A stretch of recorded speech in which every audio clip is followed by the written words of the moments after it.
Hi everyone, I'm Karissa, and this is a smoke-free movies review brought to you by the Haldimand-Norfolk HEAT. The film I'm going to review today is rather ironically titled The Heat. Quick facts!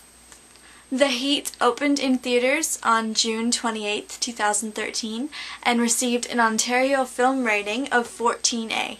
Synopsis time! Directed by Paul Feig, this feminine twist on the typical polar opposite partners turned pals comedy puts a well-needed refresher on the slew of good cop, bad cop, or rookie and veteran films that keep finding their way back into the box office year after year. Although the concept of the plot has been exhausted, The Heat was able to bring some fire with its brightly burning stars Sandra Bullock and Melissa McCarthy.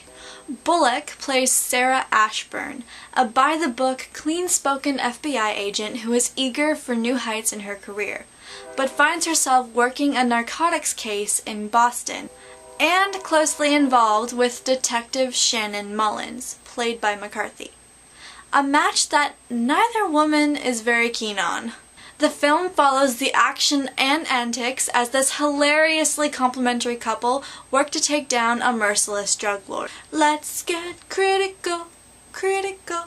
Now there are three things that make a good movie in my eyes. Characters, the storyline, and it has to leave something behind. Now the first two are essential to make a movie decent. What makes it good is if it leaves me feeling satisfied, wanting more, or if it leads to some sort of thought engagement or discussion afterwards. Basically, it has to leave an impression. In The Heat, the characters were well acted for the genre, and I do compel Bullock and McCarthy for their fantastically funny performances. The plot kept me interested and intrigued as well. So The Heat makes my cut for a decent movie. But is it good? For me, the film's cons came in the purely vulgar source of comedy. Don't get me wrong, it was hilarious, but I would have much liked to see the comedy come from the acting more, as opposed to its reliance on the vulgar language and the sarcastic remarks. Keeping in mind the 14A rating, there are some things in this movie that I hesitate in exposing a 14-year-old to. Also, while there were some good laugh sessions during the film, the experience ended for me as soon as I caught sight of the credits. It didn't really leave me with any sort of impression aside from that was fun.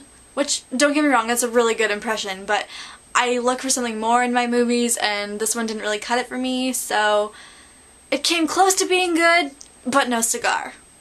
But there were cigarettes. Aha! In regards to tobacco use, I found it unnecessary in the film. There was one scene where cigarettes were used for a DNA sample of a secondary character, which could have easily been replaced by cups or bottles or straws or any sort of thing like that. There was another scene where dialogue between the leading ladies identified smoking excessively as an activity that happened during a wild night, which I'm sure could have been replaced by many other activities and still maintained its comedic effect, or perhaps could have had more. In both cases, the smoker was middle-aged, depicted to be indoors, and there was no branding present. Wow, Karissa, that was a lot of blabbing. Can you just kinda get to the point and cut it short? All in all, I would recommend this movie to older teens and adults who would like a movie to give them a laugh. I also think that seeing Sandra Bullock in this role is really refreshing, while Melissa McCarthy is sure to give you a big old belly laugh and prove to be a huge name in comedy in the years to come. I approve that it does not glorify tobacco use, but I feel that they could have easily routed around it to reduce the on-screen exposure in teens that are watching the film. This has been Karissa for Haldimand-Norfolk HEAT and Smoke-Free Movies. Have a great day and remember to smile.